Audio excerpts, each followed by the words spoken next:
Hello guys, अब कथा हो रही है। आप लोग कथा सुनिए। मैं लगा रही हूँ, कथा हो रही है। अब देवी हो जाएंगे, उनका कल्याण किस प्रकार होगा। इस कलयुग में प्राणों को धारण किए थोड़ी आयु वाले निधन और अनेक पीड़ा से युक्त होंगे। प्रायः पुण्य अति परिश्रम से होता है। इस कलयुग में मनुष्य पुण्य को न करेगा और सब पुण्य के नष्ट होने सब पापों से प्रवृत्त हो जाएंगे और तब तुच्छ ज्ञान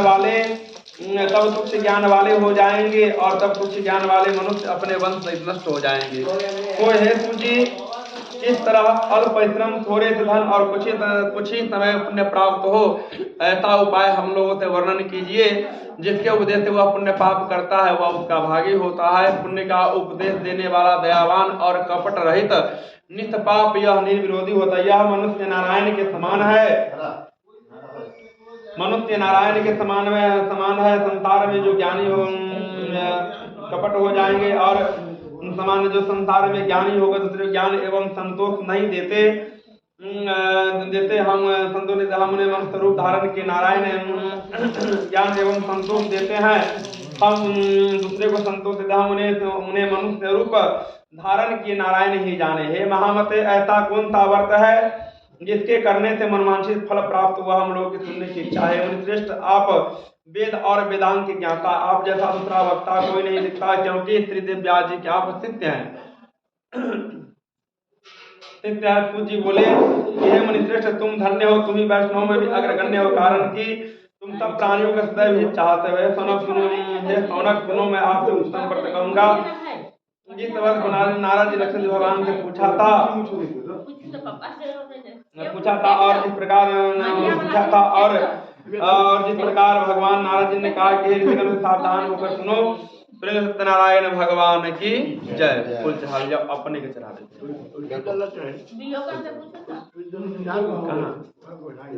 गोसाई लंग न चढ़ा दिया, गोसाई लंग और भगवान तर अपने जब आरती लेके जाओ तो अपने भोग लगा देवन, आरती देखा के भोग लगा देवन, तुलसी जल छोड़ वही समय अन्य प्रसाद जो है वही में तुलसी जल छोड़ जाओ, अन्य मनिया छोड़ दो वही अपने ले जा। महन जी कहाँ से थे?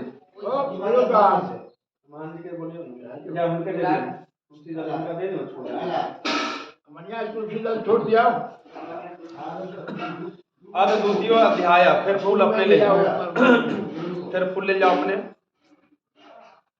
अब द्वितीय अध्याय, भगवानो उवाच नारद उवाच एकदा नारदो योगी प्राणग्राहकांक्षायां प्रश्नं विबधानं लोकानां मृतलोकं उपागतः तत्र दृष्ट्वा जनाः सर्वे नाना कलेश सम्मिलित्वा नाना योनि समुत्पन्ना क्लेशन्ते पाप कर्मणि। भगवान कहते हैं अपने फूल लेकर ले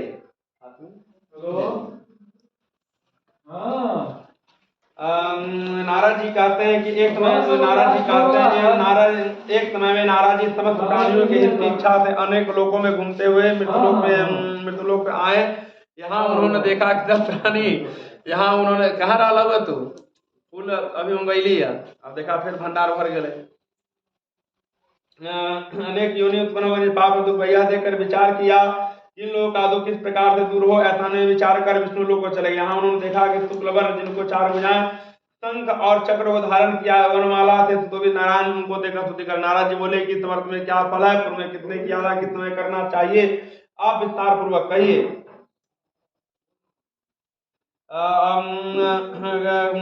आप विस्तार पूर्वक कहिए, ऐसा करने से विस्तार पूर्वक कहिए और विस्तार पूर्वक कही और ऐसा मैंने विचार कर तुम लोग चले गए वहां जिन्हें शुक्लवर न 4 भुजाएं जो शंख और चक्र को धारण माला नारायण को देखकर स्तुति कर। नाराज बोले कि हे महाराज, आपका वचन मन से न कहने न धारण करने युक्त अनंत शक्तियुक्त और निर्गुणात्मक। हे महाराज, आप सब प्राणी उत्पन्न करता है, भक्तों के दुख के नाशक है। यह सुनकर विष्णु भगवान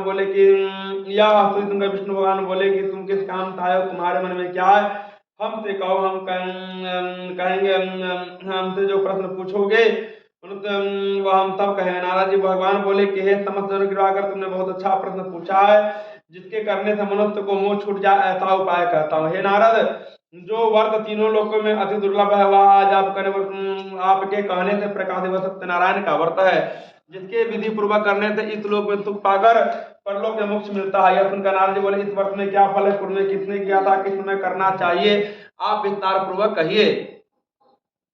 श्री भगवान ने कहा, इसके करने दुख और शोकादि की नाश होती है, धन धान की वृद्धि होती है, संतान की प्राप्ति होती है तथा सर्वत्र विजय की प्राप्ति होती है।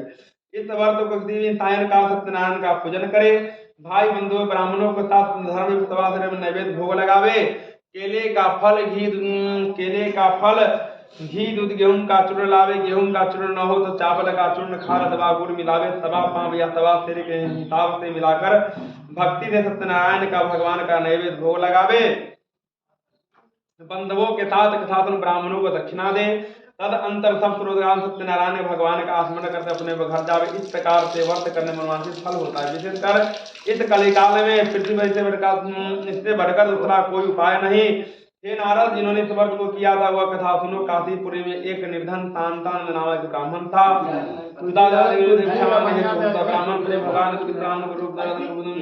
ब्राह्मण का रूप धर बूढ़े ब्राह्मण का रूप धर पूछा कि हे विप्र,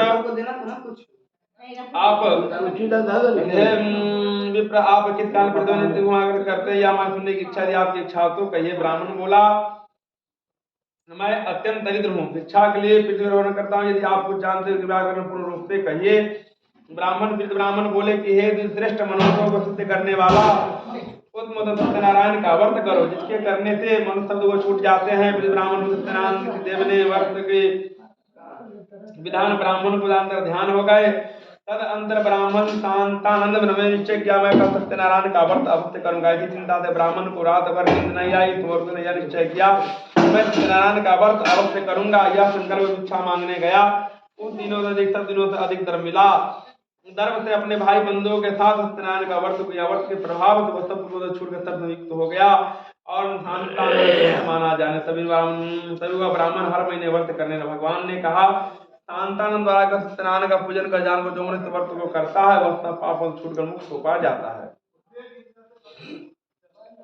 मुक्त को पा जाता है। इस प्रकार पृथ्वी पर जो इस व्रत को करेंगे, जो मनुष्य इस व्रत को करेंगे, उनका दुख अवश्य नष्ट हो जाएगा, इसमें कुछ भी संदेह नहीं।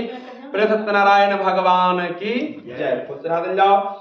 अथ तृतीयो अध्याय भगवान उवाच, एवं नारायणं नोक्तं नारदाय महात्मने मायातगद्यं विभ्रम कीमत्यं गद्यामिते ततो विप्रादवर्तकेन कृत्वां चरितं मुने तद सर्वं श्रोतमीक्षामि तथा अस्माकं प्रजायते। भगवान सूतवाच, सूत जी बोले कि हे सौनक, विष्णु भगवान ने जिस तरह से कहा हुआ मैंने तुमसे कहा। दूसरी बात जो है वह पूछो। सौनक जी बोले कि हे सूत जी, उस ब्राह्मण के बाद इस व्रत को किसने किया वह भी सुनने की इच्छा है।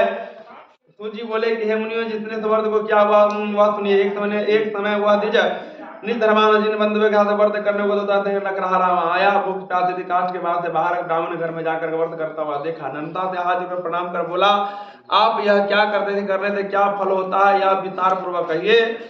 सुनने की इच्छा। राजा बोलता, ब्राह्मण बोला कि मनोरथों को देने वाला, दुख और दुख को नाश करने वाला सत्यनारायण का व्रत है, जिसके प्रसाद धन धान्य प्राप्त हुआ। यह सुनकर लकड़हारा प्रसन्न हो प्रसाद को खाकर जल को पीकर भगवान सत्यनारायण का ध्यान करता हुआ अपने नगर को चला। आज लकड़ी बेचने से जो द्रव्य प्राप्त होगा उसे सत्यदेव का उत्तम व्रत अवश्य ही करूंगा, ऐसा मन में विचार किया।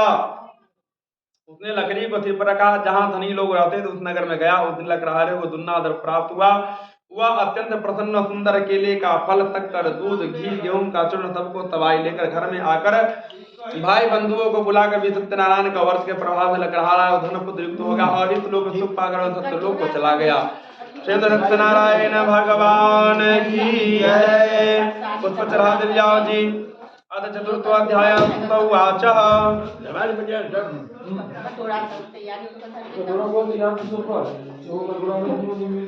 अथ चतुर्थो अध्यायः सुत उवाच, आदिमुखेन निरपति नीलांबरः जितेन्द्रियं सत्यवादी अयो। हेलो गाइस, कथा समाप्त हो गई। अब मैं एंड करती हूँ। बाय।